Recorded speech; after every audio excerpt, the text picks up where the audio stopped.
وہ اپنے چہرے کو چادر سے ڈھکے تیزی سے اس ملٹی نیشنل کمپنی کے اندر داخل ہوئی۔ آگے پیچھے لوگوں کی تعداد دیکھتے وہ اپنے چہرے پر نقاب کو مزید مضبوط کر گئی تھی۔ اس کی آنکھیں ہراساں تھیں۔ لوگوں کو دیکھتے ہی اب وہ یوں ہی ہراساں ہو جایا کرتی تھی۔ لوگوں نے اس کو اتنا ہراساں کر دیا تھا کہ وہ اچھے لوگوں سے بھی اب ہو جایا کرتی تھی۔ وہ اپنے کپکپاتے ہوئے ہاتھوں کو دوپٹے کے اندر چھپاتی تیزی سے آگے جانے لگی۔ پیر یوں کانپ رہے تھے کہ چلنے کی ہمت نہیں تھی، مگر اس کو لوگوں کی بھیڑ سے نکلنا ہی تھا۔ وہ ہمت کرتی تیزی سے آگے کی جانب قدم بڑھانے لگی۔ آفس پہنچتے اس نے سکون کی گہری سانس لی تھی۔ آج اس کو اس آفس آتے 15 دن ہو گئے تھے۔ اب تک آفس کے اندر موجود لوگوں نے اس کو کچھ نہیں کہا تھا۔ یہاں وہ پرسکون رہا کرتی تھی کیونکہ یہاں اس کو غلط ثابت نہیں کروایا جاتا تھا، یا تو یہاں اس کو کوئی پہچانا نہیں تھا یا پھر کسی نے اس پر اتنا دھیان نہیں دیا تھا۔ مگر وہ یہی سمجھ رہی تھی کہ یہاں کے لوگ اچھے تھے، اسی لیے اسے کچھ نہیں کہہ رہے تھے، اور یہ اس معصوم کی سب سے بڑی بھول تھی۔ وہ گرمی سے سنسناتے اپنے چہرے سے چادر گرا گئی، البتہ سر میں ابھی بھی چادر کو اچھے سے ڈالا ہوا تھا۔ ایک بال بھی نہیں دکھ رہا تھا اس کا۔ پاکیزہ چہرہ کالی چادر کے حالے میں بے تحاشا خوبصورت لگ رہا تھا۔ وہ اپنی چادر سے پنکھا جھلنے لگی۔ اچانک ہی بہت سارے لوگ آفس کے اندر داخل ہوئے۔ وہ اتنے لوگوں کو دیکھتی گھبراتے ہوئے اپنے چہرے پر چادر رکھ گئی۔ وہ ہامتی کانپتی اپنی کرسی پر بیٹھی تھی۔ کوئی اس کو دیکھ نہ لے، اس کے پسینے مزید تیزی سے چھوٹنے لگے۔ سب اس کی جانب سے ہو کر گزرنے لگے۔ اچانک سے کسی کا ہاتھ اس کی چادر سے ٹکرایا تھا۔ گھبراہٹ میں وہ اپنی چادر کا پلو چھوڑ چکی تھی۔ وہ چہرہ جس کو اس نے چھپایا ہوا تھا وہ اس لمحے سب کی نظروں میں آ گیا۔ آگے جاتے لوگوں نے ٹھہر کر اس کو دیکھا تھا۔ ان میں ہی وہ بھی تھا۔ ہاں وہ بھی تھا۔ وہ اپنے ہاتھوں کو مسلتی تیزی سے اپنی گھبراہٹ پر قابو پانے لگی، مگر وہ شخص اس کی گھبراہٹ کا خیال کیے بغیر قدم قدم چلتا اس کے بہت پاس آ کر بیٹھا۔ بھابی جان، اس کے منہ سے یہ الفاظ سنتے ہی وہ مرنے والی ہو گئی۔ جتنی باتیں اس نے لوگوں سے سن لی تھی وہ مزید اب سہن نہیں کر سکتی تھی۔ انسان تھی یار وہ بھی، دکھ ہوتا تھا اس کو بھی۔ بھابی آپ نہیں جانتی مجھے کتنا دکھ ہوا تھا۔ وہ مکار انسان اس کا چہرہ دیکھتے ہی جال پھینکنے کی تیاری میں تھا۔ تمام افراد جو اس کو جانتے تھے اور جو نہیں جانتے تھے وہ اسی طرف متوجہ ہو گئے۔ ایسا کیا ہوا تھا اس لڑکی کے ساتھ جو وہ اس سے اتنا خوف کھا رہی تھی؟ ارے سنیں آپ سب بھی سنیں، پتہ نہیں کیا کمی تھی میری بھابی میں کہ میرے بھائی نے رخصتی کی تھوڑی دیر بعد ہی میری پیاری بھابی کو طلاق دے دی۔ بتائیں بھابی، ایسی کیا کمی تھی آپ میں جو بھائی نے یہ کیا؟ ورنہ بھائی تو آپ سے بہت محبت کرتے تھے۔ وہ شخص اپنے ہاتھوں کو مروڑتا اس سے سوال کرنے میں مصروف تھا، جبکہ اس کا سوال سنتی وہ دھواں دھواں ہو رہی تھی۔ کیا آپ پہلے کسی لڑکے کے ساتھ رہ چکی تھی؟ اب کی دفعہ اس کے کان سے بھی دھواں نکلا تھا۔ کاش اس میں اتنی ہمت ہوتی کہ وہ اس شخص کی زبان کاٹ سکتی۔ اس نے نم نگاہوں سے اپنے کانپتے ہوئے ہاتھوں کو دیکھا۔ یا اللہ، لوگوں نے اس کو اتنا کمزور بنا دیا تھا۔ وہ جو ایک وقت میں سب سے زیادہ بہادر مانی جاتی تھی، آج اس سے زیادہ بزدل اور کوئی نہیں تھا۔ وہ اپنے کانپتے ہاتھوں کو اپنی کالی چادر کے پیچھے چھپا گئی۔ وہ جتنی بھی بری حالت میں ہو، ان لوگوں کو وہ یہ نہیں دکھانا چاہتی تھی۔ وہ جانتی تھی کہ اگر اس نے ذرا سی بھی لوگوں کو بھنک پڑنے دی وہ لوگ اس کو بیچ کر کھا جائیں گے۔ شہسوار شفقت سے اس کو دیکھ رہا تھا۔ بولے بھابی جان، کیا کمی تھی آپ میں جو میرے بھائی نے آپ کو چھوڑ دیا؟ اس کی بات سنتے بہت سے لوگ بھی اس سے یہی سوال پوچھنے لگے۔ ہاں ہمیں بھی بتاؤ، ایسا کیا ہوا تھا تمہارے ساتھ جو اس نے تمہیں طلاق دے دی؟ ایک عورت بالکل پاس آتی اس کے کندھے پر ہاتھ رکھتی بولی۔ اس کے لہجے میں تو فکر جھلک رہی تھی، مگر اندر ہی اندر وہ سب کچھ جان لینے کی خواہاں تھی۔ اس نے اس عورت کو دیکھتے اپنی آنکھوں سے آنسو چھپائے تھے۔ دوسرے ہی لمحے وہ کھڑی ہوتی اپنے کپکپاتے ہوئے ہاتھوں سے چادر کو اپنے چہرے پر ڈال گئی۔ وہ سوچ چکی تھی کہ اب وہ کل سے اس آفس میں کام نہیں کرنے والی تھی۔ بھلے اس کے گھر والے اس کو نکال دیتے، وہ نکل جاتی، مگر وہ یہاں نہ آتی۔ اگر آ جاتی تو وہ مر جاتی۔ وہ اپنے چکراتے سر کو تھامتی، چادر کو مضبوطی سے اپنے چہرے پر لپیٹتی تیزی سے وہاں سے نکلتی چلی گئی، جبکہ ظالم لوگ اب بھی اس کے پیچھے آوازیں کس رہے تھے۔ اس کی آنکھوں سے آنسو نکلتے بہنے لگے۔ غلطی نہیں کی تھی، پھر بھی غلطی کی سزا بھگت رہی تھی۔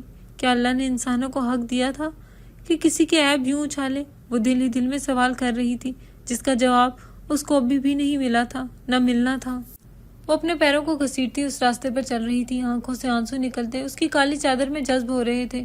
اس کا سر گھوم رہا تھا، وہ خود چکرا رہی تھی، مگر اس کو جیسے تیسے کر یہاں سے بھاگنا تھا۔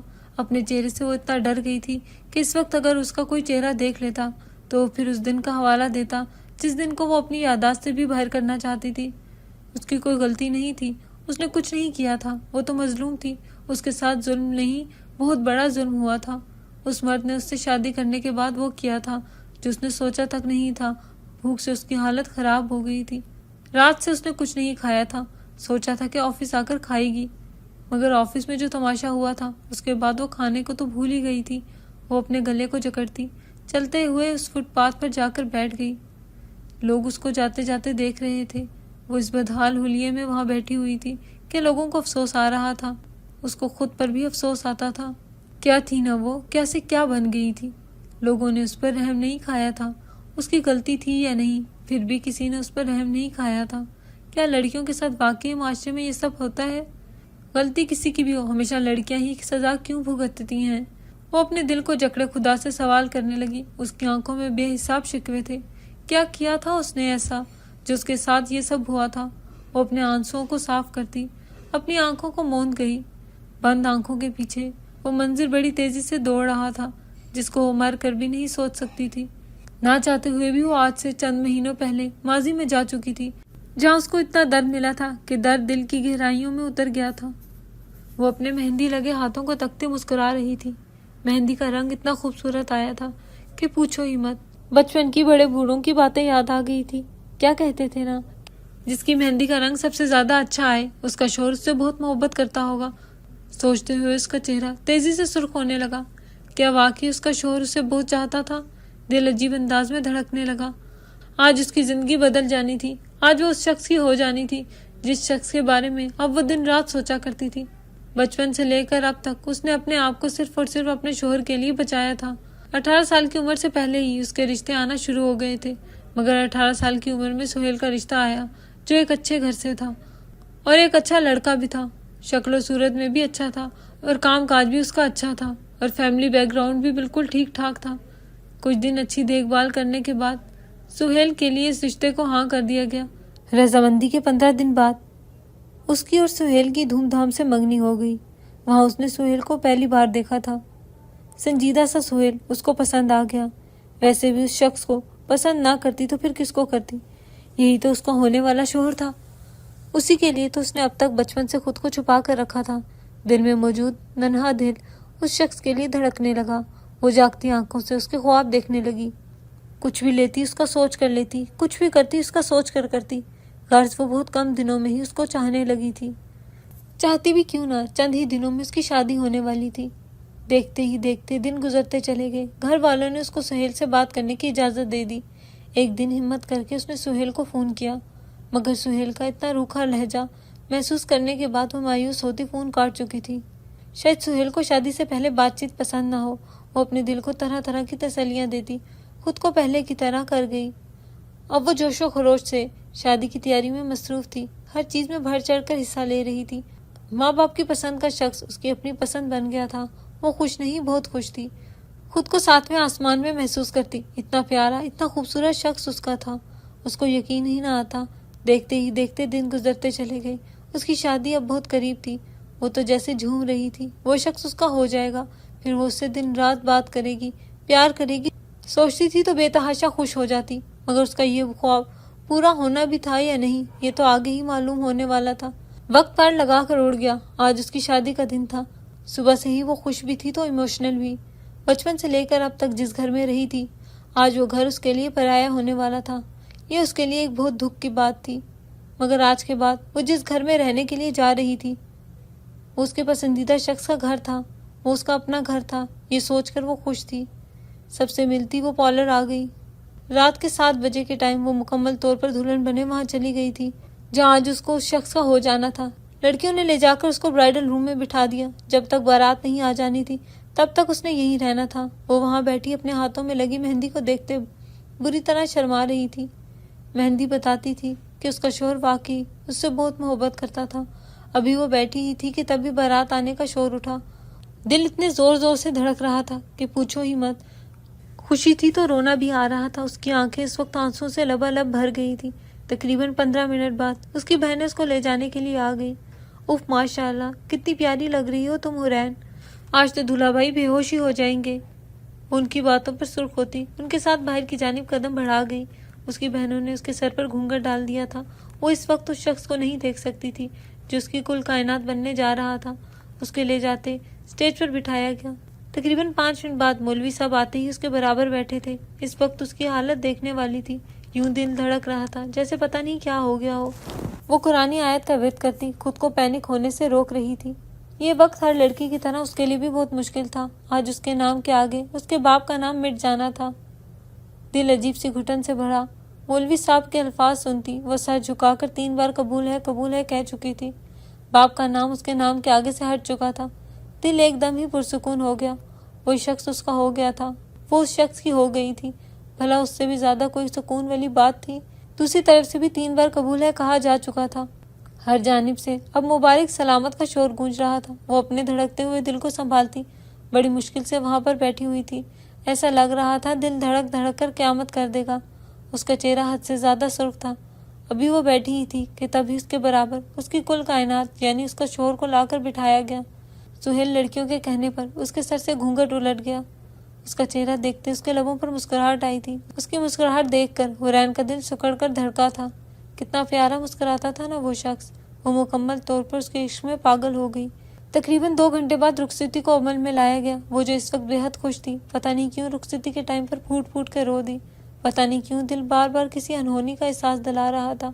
وہ قرآنی آیت کا ورد کرتے ہی خود کو نارمل کرنے لگی۔ تقریباً 1 گھنٹے بعد اس کو سہیل کے کمرے میں پہنچا دیا گیا۔ وہ آنکھیں پھاڑ پھاڑ کر اس پورے کمرے کو دیکھ رہی تھی جو پھولوں سے بے حد خوبصورتی سے سجا تھا۔ کمرے کو دیکھتی ہی اس کی آنکھوں میں آنسو آئے تھے۔ ابھی اس سے بیٹھے تھوڑا ٹائم ہی ہوا تھا کہ تبھی سہیل دروازہ کھولتا اندر داخل ہوا۔ سہیل کے قدم اس کے دل پر پڑ رہے تھے۔ وہ اپنے دھڑکتے ہوئے دل کو سنبھالنے اس کے انتظار میں وہاں بیٹھی تھی۔ سہیل اس کے برابر آ کے بیٹھتا اپنی گہری نگاہیں جما گیا۔ وہ اس کی نگاہوں پر شرم سے سرخ پڑنے لگی۔ محرم کی نگاہیں اس کے اوپر جمی تھی۔ شرمانا تو بنتا تھا۔ واؤ، بہت خوبصورت ہو تم، بالکل چاند کی مانند۔ ایسا وقت لگ رہا ہے اور اس کا شفاف قطرہ ہو تم، اتنی پاکیزہ اور شفاف لگ رہی ہو، مگر تمہاری خوبصورتی کا تو کوئی فائدہ نہیں۔ اس بات پر وہ حیران ہوئی، اس کی آنکھوں میں آنکھیں ڈال گئی۔ ہاں نا، ایسے حیران کیوں ہو رہی ہو؟ کہہ تو رہا ہوں تم بہت خوبصورت ہو، مگر تمہاری اتنی خوبصورتی کا کوئی فائدہ نہیں۔ تم میرے دل میں نہیں اتر سکتی یار، تمہاری اتنی خوبصورتی کسی کام کی نہیں۔ وہ دوبارہ سے افسوس کرنے لگا۔ اس کی بات پر حورین کا دل یوں دھڑکا جیسے پھٹ جائے گا۔ کیا مطلب؟ وہ ہکلائی، یہی کہ تم میری بیوی تو ہو، مگر میں تم سے محبت نہیں کرتا، کیونکہ مجھے تو بس وہی پسند ہے جو مجھ سے سالوں پہلے ملی تھی۔ وہ اپنے دل پر ہاتھ رکھتا الٹ کر بستر پر جا گرا۔ اس کی بات پر اس کے جسم کا سارا خون اس کے چہرے پر سمٹ آیا تھا۔ یہ شخص کیا کہہ رہا تھا؟ اس کو سمجھ نہ آئی۔ پرانی بات چھوڑ دیتے ہیں سہیل، آپ اور میں اب میاں بیوی ہیں، ہمیں تو نئی شروعات کرنی چاہیے نا۔ وہ اپنے دھڑکتے ہوئے دل کو سنبھالتی نرمی سے اس کے ہاتھوں کو تھامتی بولی۔ سہیل اس کی بات پر بدک کر دور ہوتے اس کا ہاتھ جھٹک گیا۔ ظالم نے ہاتھ اتنی زور سے جھٹکا تھا کہ ایسا لگ رہا تھا بازو جڑ سے نکل جائے گا۔ اس کی آنکھوں میں لبالب آنسو بھرے تھے۔ چپ، تم کبھی وہ نہیں بن سکتی جو تم بننا چاہتی ہو۔ بہت سمجھایا تھا میں نے اپنی ماں باپ کو کہ یہ عذاب میرے سر پر مسلط نہ کرو، میری شادی نہ کرواؤ، مگر سمجھ ہی نہ آئی کسی کو۔ اب میں بھی وہی کروں گا جو میں چاہتا ہوں، اس لیے سنو میری جان، میں سہیل عمران اپنے پورے ہوش و حواس میں تمہیں طلاق دیتا ہوں۔ وہ چلائی، میں تمہیں طلاق دیتا ہوں۔ وہ ہنستے ہوئے بولا۔ اس کے ہنسنے پر وہ مرنے والی ہو گئی۔ میں تمہیں طلاق دیتا ہوں۔ وہ ہاتھ کے ہاتھ 3 طلاقیں دیتا اس کے بازو سے گھسیٹتے اپنے کمرے سے باہر نکال چکا تھا، جبکہ وہ ساکت آنکھیں لیے اس کمرے کے باہر بیٹھی تھی۔ دیکھتے ہی دیکھتے فجر ہوگی۔ بہت سے مہمانوں نے اس کو یوں بیٹھے دیکھا۔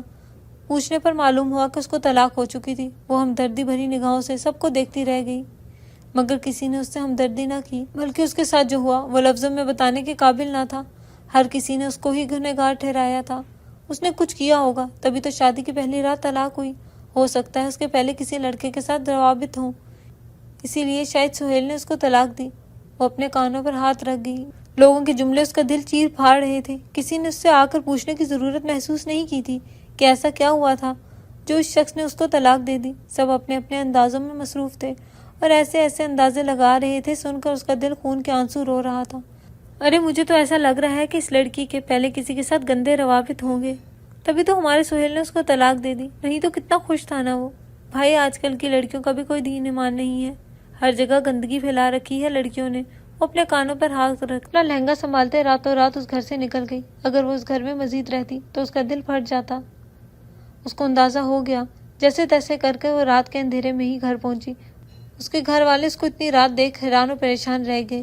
پوچھنے پر جب حقیقت اس نے بتائی تو اس کے گھر والوں نے بھی وہی کیا جو وہ لوگ کر رہے تھے۔ وہ پھٹے دل کے ساتھ اپنے گھر والوں کی آوازیں سن رہی تھی۔ کسی نے اس پر یقین نہ کیا۔ سب نے یہی کہا کہ ضرور اس نے ہی کچھ کیا ہوگا، اسی لیے اس سے طلاق ہوئی۔ جیسے تیسے کر کے وہ عذاب بھرے دن گزر گئے، مگر اس کے گھر والوں نے اس کا خرچہ اٹھانے سے منع کر دیا، جس کے بعد وہ مجبور ہوتی جاب پر لگی تھی۔ پڑھی لکھی تو خیر تھی، جاب ڈھونڈنا اس کے لیے اتنا مشکل نہ تھا، مگر دنیا والوں نے اس کے ساتھ جو کیا تھا کیا وہ کم تھا؟ اور اوپر سے آج بھی اس کے ساتھ وہی ہوا جس کا اس نے سوچا بھی نہیں تھا۔ وہ گہری سانس بھرتی ماضی سے واپس آئی تھی۔ مشکل وقت میں اپنوں نے غیروں نے سبھی نے چھوڑ دیا تھا۔ کس کو اپنے دل کا دکھ سناتی سمجھ ہی نہ آتا تھا۔ وہ اپنے آنسو صاف کرتی چادر کو اچھے سے اپنے ارد گرد لپیٹ کر گھر کی جانب قدم بڑھا گئی تھی۔ دروازے کو بری طرح پیٹنے لگی۔ بھوک سے پیٹ میں مڑوڑ اٹھ رہے تھے۔ اس کی بھابھی نے گالی بکتے دروازہ کھولا۔ وہ بنا کسی کو بھی دیکھے سیدھا کچن میں بھاگ گئی، سوکھی روٹی کو پانی کے ساتھ کھاتے۔ اس وقت اس کی آنکھوں سے آنسو ایسے بہہ رہے تھے جیسے پانی۔ اس وقت یہ پانی اور یہ سوکھی روٹی اس کو متاع حیات لگ رہی تھی۔ کہاں سے کہاں پہنچا دیا تھا نا دنیا والوں نے اس کو۔ یہ کھانا اس وقت اس کے لیے جنت کے لذیذ کھانے سے کم نہ تھا۔ وہ کھانا کھاتے سکون سے اپنے بستر پر آ کر لیٹی تھی۔ اس واقعے کے بعد گھر والوں نے اس سے بات چیت کرنا چھوڑ دی تھی، اس کا خرچہ اٹھانا بند کر دیا تھا۔ وہ اپنا سب کچھ خود کرتی تھی۔ لے دے کر گھر والے اس کو 2-4 وقت کا کھانا کھلا دے رہے تھے۔ اس کے علاوہ نہ تو کوئی اس کو پوچھتا تھا، نہ تو کوئی دیکھتا تھا۔ اگر وہ مر بھی جاتی تو بھی شاید کوئی اس کو نہ پوچھتا۔ ہر کوئی یہی سمجھتا تھا کہ اس کا کسی نہ کسی کے ساتھ چکر تھا جس کی وجہ سے اس کو طلاق ہوئی۔ کسی نے بھی سچ جاننے کی کوشش نہیں کی تھی، اور لوگوں کی باتیں سنتے ہی وہ کسی کو کچھ بتا بھی نہیں سکتی تھی۔ کتنا چیخی تھی نا، کتنا چلائی تھی، مگر کسی نے اس کے باتوں پر یقین نہ کیا تھا۔ وہ اپنی آنکھوں کو مسلتے کروٹ بدل گئی، نیند سے پلکیں بھوجل ہو گئی تھی۔ اس واقعے کے بعد وہ راتوں کو سو نہیں پاتی تھی۔ سہیل سے محبت تو اسی رات ختم ہو گئی تھی، مگر اس کے دیے ہوئے زخم آج بھی ہرے تھے۔ وہ اپنی برستی ہوئی آنکھوں کو بند کرتی کروٹ بدل گئی۔ اس کو اس وقت اس درد بھرے وقت سے بھاگنا تھا۔ وہ سونا چاہتی تھی، اور تھوڑی کوشش کے بعد وہ سو بھی گئی تھی۔ صحیح کہتے ہیں، اللہ بہت بڑا مہربان ہے۔ اس کو سوئے ابھی 1 گھنٹہ ہی ہوا تھا کہ تبھی اس کے سائڈ ٹیبل پر پڑا اس کا فون تیزی سے بجنے لگا۔ اس نے اپنے کانوں پر ہاتھ رکھ لیے تھے۔ اتنی دیر بعد تو اس کو اتنی سکون والی نیند آئی تھی، وہ ابھی نہیں اٹھ سکتی تھی۔ فون جس کا بھی تھا اس کی بلا سے وہ بھاڑ میں جائے۔ وہ پھر سے سو گئی، مگر فون کرنے والا ڈھیٹ بہت بڑا ڈھیٹ تھا۔ وہ تھک ہار کر کھڑی ہوتی، موٹی سی گالی نکالتے فون کو کان سے لگا گئی۔ دوسری جانب شامیر کی آواز سنتے اس کے ہاتھوں کے طوطے اڑ گئے۔ کہاں تھی مس حورین؟ شامیر کا مسکراتا چہرہ اس کے کانوں میں گونجا۔ سر سو رہی تھی۔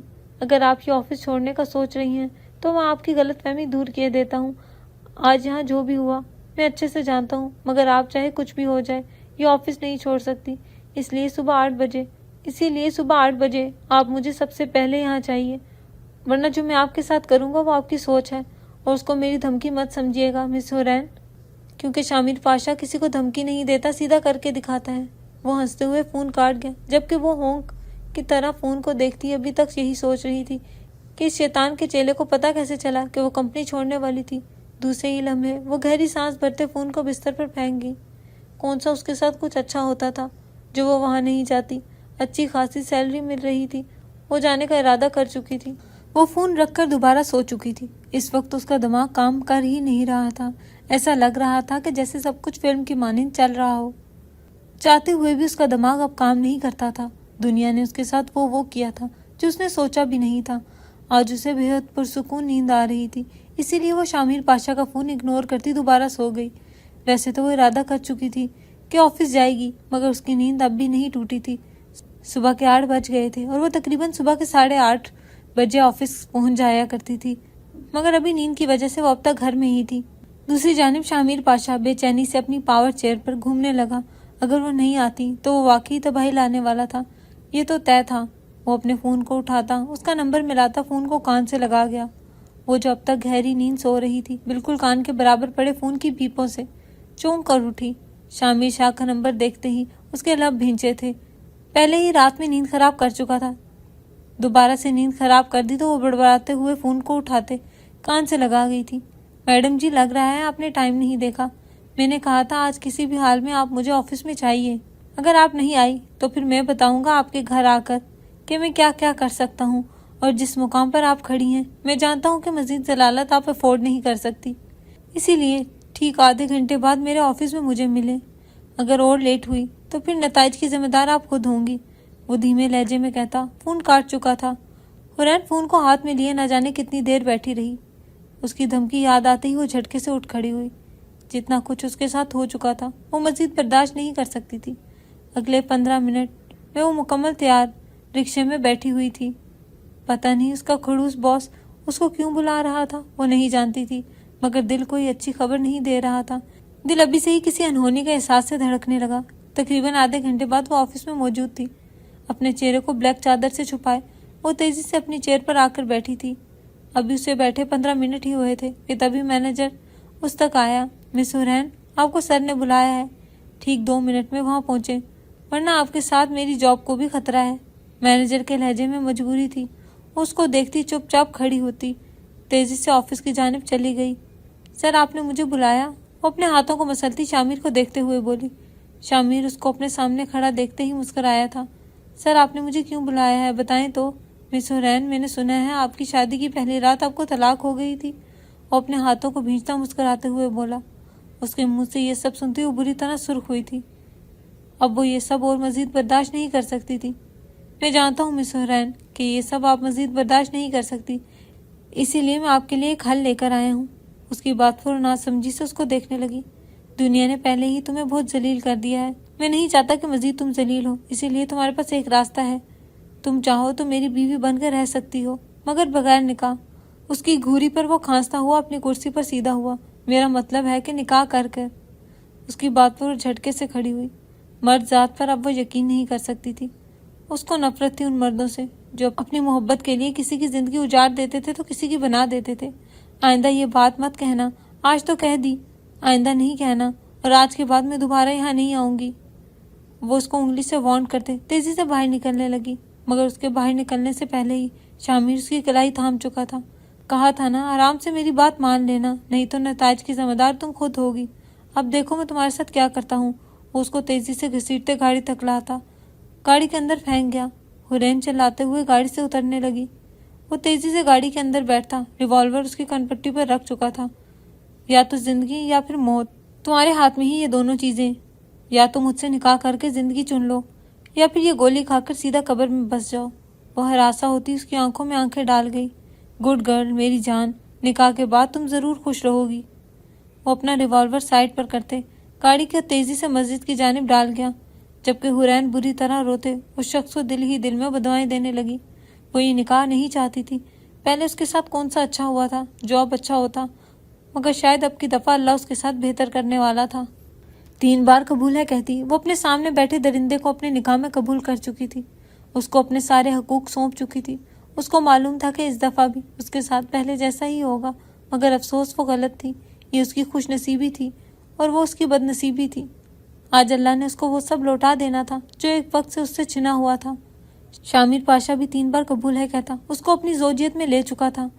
مولوی صاحب ان دونوں کو مبارکباد دیتے تیزی سے اٹھ کر وہاں سے نکل گئے تھے، جبکہ وہ مسکراتے ہوئے اس کے پاس آیا تھا۔ چلو جان، کھڑی ہو، گھر چلتے ہیں، وہ مسکراتے ہوئے بولا۔ میں کہیں نہیں جاؤں گی، وہ ہٹ درمی سے بولی۔ جان جلدی سے اٹھو، نہیں تو میں تمہیں گود میں اٹھا کر لے جاؤں گا، کیونکہ تم آبویسلی میری بیوی ہو۔ کوئی غلط تو نہیں ہے یہ، مگر یہ دیکھ لینا کہ تم شرما نہ جاؤ بعد میں۔ اس کی بات پر اس کو خونخوار نظروں سے دیکھتی اٹھ کر کھڑی ہوئی۔ یہ درندہ واقعی اس کو گود میں اٹھا کر لے جاتا۔ وہ جانتی تھی زبردستی اس سے نکاح کر کر بیٹھ گیا تھا، کیا اس کے لیے کچھ مشکل تھا؟ وہ کھڑی ہوتی تیزی سے اس کمرے سے نکل گئی۔ شامیر اپنے بالوں پر ہاتھ پھیرتا مسکراتے ہوئے اس کے پیچھے نکلا تھا، اس کو احترام سے فرنٹ سیٹ پر بٹھاتے ہوئے تیزی سے ڈرائیونگ سیٹ پر بیٹھتا گاڑی کو بھگاتے ہوئے منزل کی جانب دوڑا گیا۔ آگے ان دونوں کے ساتھ کیا ہونا تھا یہ وقت ہی بتانے والا تھا۔ جان کیا سوچ رہی ہو؟ جان کیا سوچ رہی ہو؟ اس کو کچھ سوچتے ہوئے دیکھ وہ مسکراتے ہوئے بولا، خبردار جو یہ جان جان بولا تو تم لڑکے کیسے ہوتے ہو میں اچھے سے جانتی ہوں، کبھی کسی کی زندگی برباد کر دیتے ہو، کبھی کسی کی بنا دیتے ہو، تم لوگ کیوں ہوتے ہو ایسے؟ وہ ہونٹوں کو چباتی بھیگے لہجے میں بولی۔ آج بھی اس کو وہ رات یاد تھی، کیا کیا نہیں سنا تھا اس نے۔ اس کے سوال جواب سن کر شامیر پاشا لب بھینچ کر رہ گیا۔ سوال پوچھنے پر اس کو پچھتاوا ہو رہا تھا، کاش میڈم جی سے پوچھتا ہی نہیں تو ایسا سوال بھی سننے کو نہ ملتا۔ وہ بالکل چپ چاپ اپنی گاڑی چلا رہا تھا۔ اس کو چپ چاپ اپنی گاڑی چلاتے دیکھ حورین کے ہاتھوں میں کھجلی ہونے لگی۔ کچھ تو بولے تاکہ وہ اس کو رکھ رکھ کر سنائے، مگر وہ کچھ بھی نہ بولا۔ وہ بری طرح بور ہوتی اب کھڑکی سے باہر دیکھ رہی تھی۔ تقریباً آدھے گھنٹے کی ڈرائیونگ کے بعد شامیر پاشا کی گاڑی ایک خوبصورت سے فارم ہاؤس پر آ رکی۔ وہ گاڑی سے اترتا تیزی سے اس کی جانب آتے جھک کر اس کو اپنی گود میں اٹھا گیا تھا۔ وہ جو اپنی چادر کو اچھے سے سنبھالے نیچے اتر رہی تھی، اس اچانک آفت پر گھبرا ہی گئی۔ گر نہ جائے اسی لیے اس نے اپنا منہ بند کر کے شامیر پاشا کا گریبان پکڑ لیا تھا۔ دل تو کر رہا تھا شرٹ پھاڑ دے، مگر اگر شرٹ پھاڑ دیتی تو خود زمین کو سلامی دیتی، اسی لیے اس نے اس کی شرٹ تھامتے اس کو گھورا تھا۔ یہ کیا حرکت ہے؟ مجھے نیچے اتارو، میں چل پھر سکتی ہوں، وہ تیکھے لہجے میں بولی۔ جان چپ کرو تم، اس کو سختی سے تھامتے تیزی سے سیڑھیاں چڑھنے لگا۔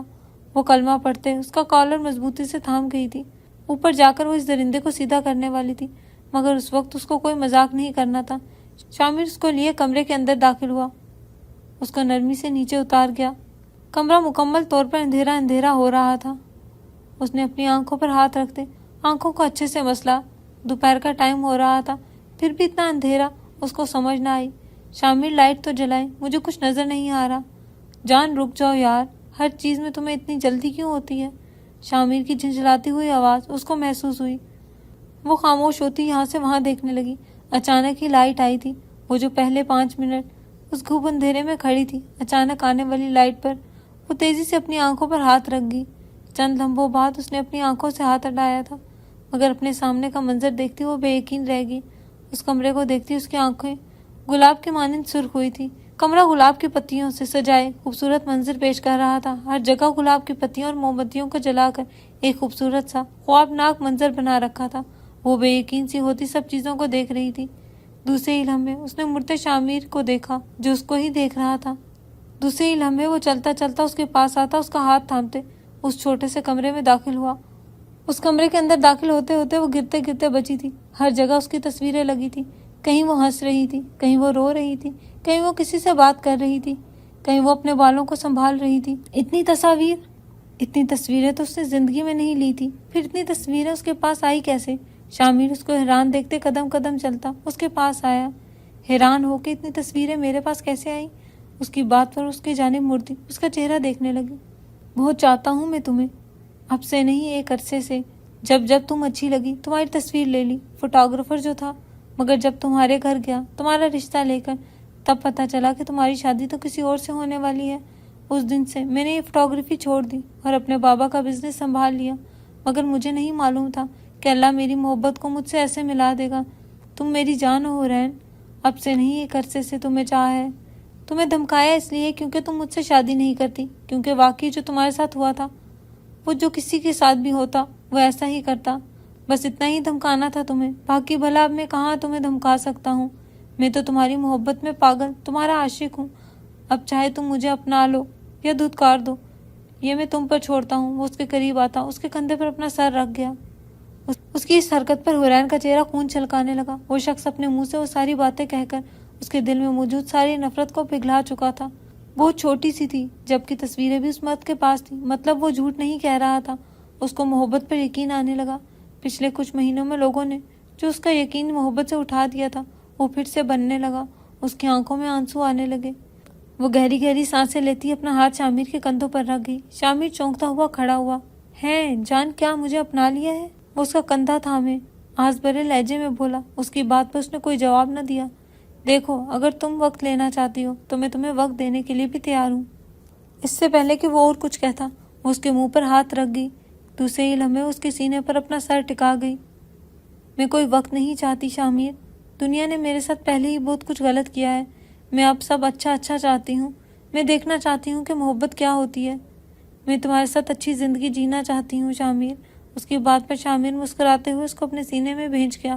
بہت خوش رکھوں گا میری جان، بہت خوش، اتنا کہ تم برا وقت بھول جاؤ گی، یاد رہوں گا تو بس میں، وہ نرمی سے کہتا اس کی پیشانی چوم گیا، جبکہ اس کی اس حرکت پر وہ مزید شرماتی اس کے سینے میں گھسنے لگی۔